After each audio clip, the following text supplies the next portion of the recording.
Kurrë mos i mbështjellni ushqimet e mbetura me letër alumini. Letra aluminit është një nga aksesorët thelbësor të kuzhinave të një anëvise. Megjithatë, a jeni i sigurt që po e përdorni atë në mënyrën e duhur?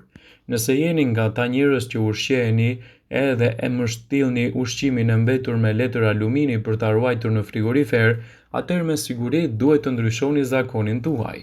Është shumë e lehtë të mbuloni pjatën tuaj me një fletë metalike pa ndryshuar enën, por po rrezikoni veten dhe familjen tuaj. Por pse ndodh kjo? Kur e lëmë ushqimin e nxehtë në temperaturë ambienti për më shumë se 2 orë, dal ngadalë krijohen disa bakterie të cilat shkaktojnë edhe probleme të rënda. Ekspertët këshillojnë që të mos e mbani ushqimin tuaj me letra alumini, pasi mund të krijojë edhe qarkullim të lirshëm të këtyre bakterieve. Që ushqimi të zgjasë më shumë dhe të mos rrezikoni shëndetin, duhet ta ruani atë në tasa xhami të mbyllura mirë në mënyrë që të evitoni probleme.